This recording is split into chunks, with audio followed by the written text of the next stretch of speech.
おはようございます。シーアン国際空港まで戻ってまいりました。今時刻は朝の5時10分です。非常に眠いですね。結局昨日の安宿はホットウォーターが出続けないという問題が生じまして、今気温がですねマイナス8度ぐらいなので、さすがにシャワーを浴びることはできませんでした。やっぱりこの年で安宿に泊まってはならないというのを改めて感じたわけですけれども、朝7時20分発のですね中国東方航空で、僕は羽田に戻ります。これから、4時間20分ですかねかけて戻る形です。4時間40分かけて成田まで戻ります。やっぱ1時間半以上前には着かないとというふうに言われたので、ちょっと早めに来てるって感じです。というわけで中入ります。いや結局チェックインというか、中に入るまでに1時間半かかりました。やっぱ中国の空港ってなんかすごい時間かかりますよね、入るのに。いやー、シアン国際空港やっぱでかいですね。早朝だからすごい静かですけど、2時間10分前に着いたのにもう搭乗しなきゃいけなくなっちゃいました。中国を鉄道で旅するのは、13日目となりました。もうこれで帰るだけです。4時間40分後にはもう、羽田じゃないや成田に着いてる形ですね。これから、中国東方空港 MU593 ですね。2845キロ、4時間40分かけて成田に着きます。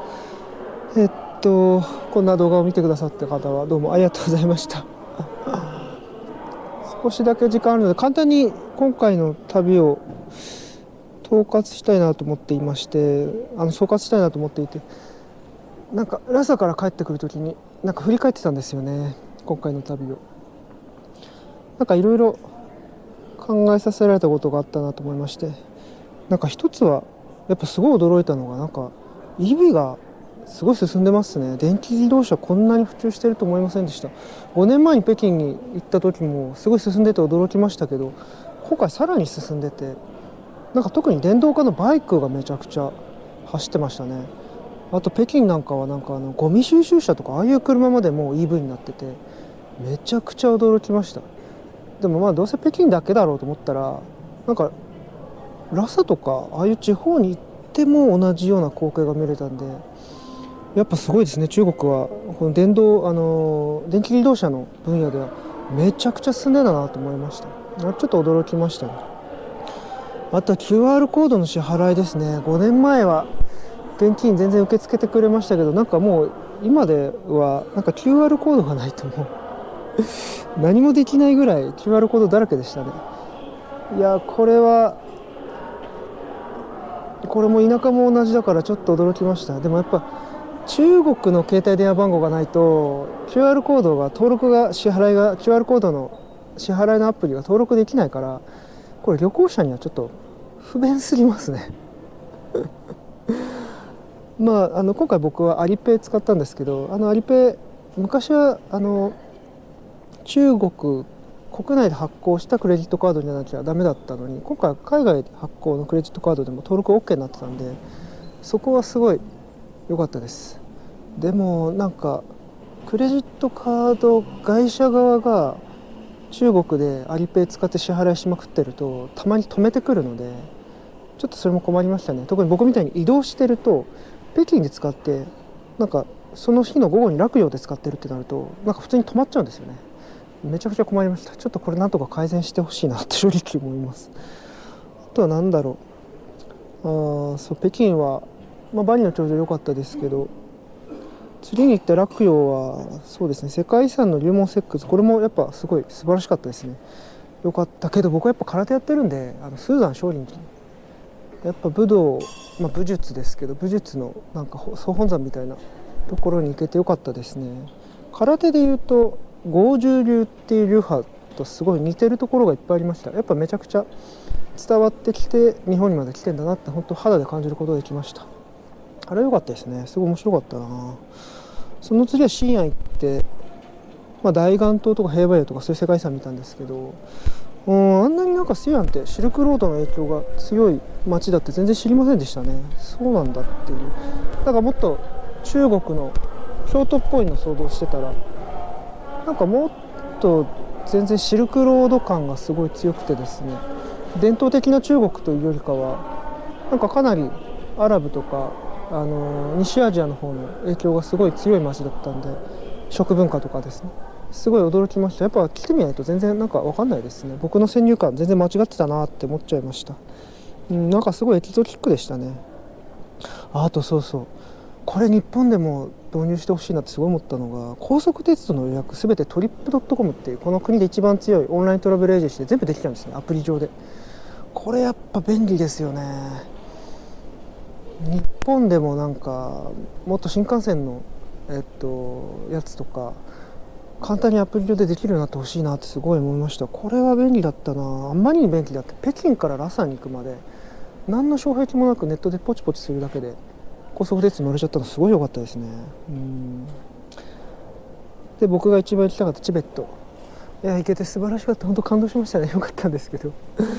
なんだろうな、街自体はかなり中国になってましたね。やっぱりもう漢化がすごい進んでるっていうか、チベットが中国になってから70年ぐらい経つんで、当たり前っちゃ当たり前ですよね。すごい漢化が進んでいて、なんかポタラ宮とか女漢寺とかああいうお寺とかそういうところに行かない限りは、チベット文字が並んでるんでここはチベットなんて分かるんですけど、すごいもうほとんど中国の地方都市っていう感じがしましたね。そういう意味では僕が思ってるよりもよっぽど、中国なんだなと思いました。チベットはですね、すごいなんていうかな、やっぱ食ったことないもの食えて、それも面白かったです。何が美味しかったかっていうと、ヤクのカレーとか食べたんですけど、なんかヤクってあれですね、牛の一種らしいですけど、すごい脂身の少ない牛肉って感じがして美味しかったですね。ヤクって向こうの方にいるなんか毛深い牛みたいな動物で、チベットとかモンゴルとかああいうところの高原にしかいないですね。そういう動物なんですけど、そうそう、ラクヨで食べたマルコユってのもすごい美味しかったですけど、僕が今回の旅で一番美味しいなと思ったのはヤクのヨーグルト。セントレジースで出されたヤクのヨーグルトが美味しくて、コンプリメンタリーサービスとしてチェックインした時に最初に出してくれたものなんですけど、あんまりにも美味しくて良かったです。最初なんかヤクのヨーグルトだと僕思わなくて、なんでかっていうとなんかもうちょっと生臭い感じがするかなと思ったんですよ、ヤクっていう動物自体に。でもなんかホテルのレセプションの方とかバチェラーの方とすみません、でホテルのレセプションの方と話した時にコンプリメンタリーで最初に出されたヨーグルトがすごい美味しかったって話をしたらいろいろ教えてくれたんですけど、セントレジースホテルはなんかヤックのヨーグルトをローカルファームから、毎朝取り寄せてそれを提供しているんだそうですね。だからなのかなと思ったらすごい新鮮で臭みが全くなくて、でもなんかちょっとねっとりコクのあるような感じのヨーグルトなんですよ。すごい美味しかったし食べたことなかったなと思いました。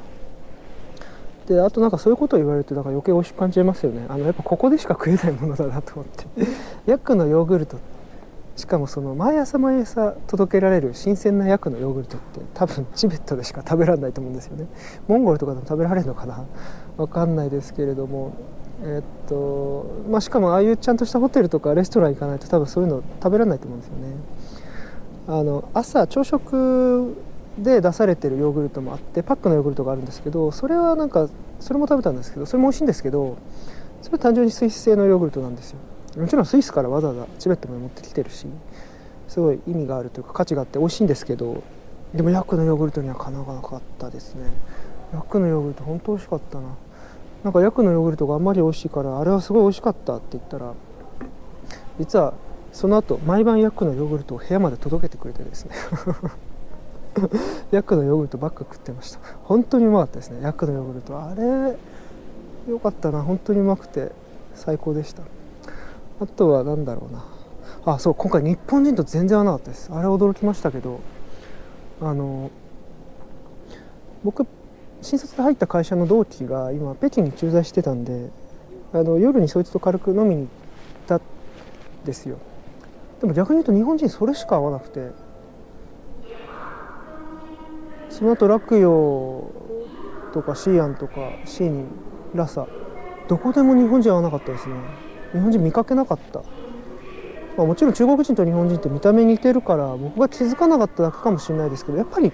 雰囲気とか違うじゃないですか。服装とか髪型とか見た目もちょっと違うし、だけど一人も見なかったですね。コロナの後、観光ビザの免除っていうのが今一時停止されてまして、僕たち日本人はコロナ前は30日間観光で来るだけならビザいらなかったんですよね。だから中国に行くって結構簡単にできたんですけど、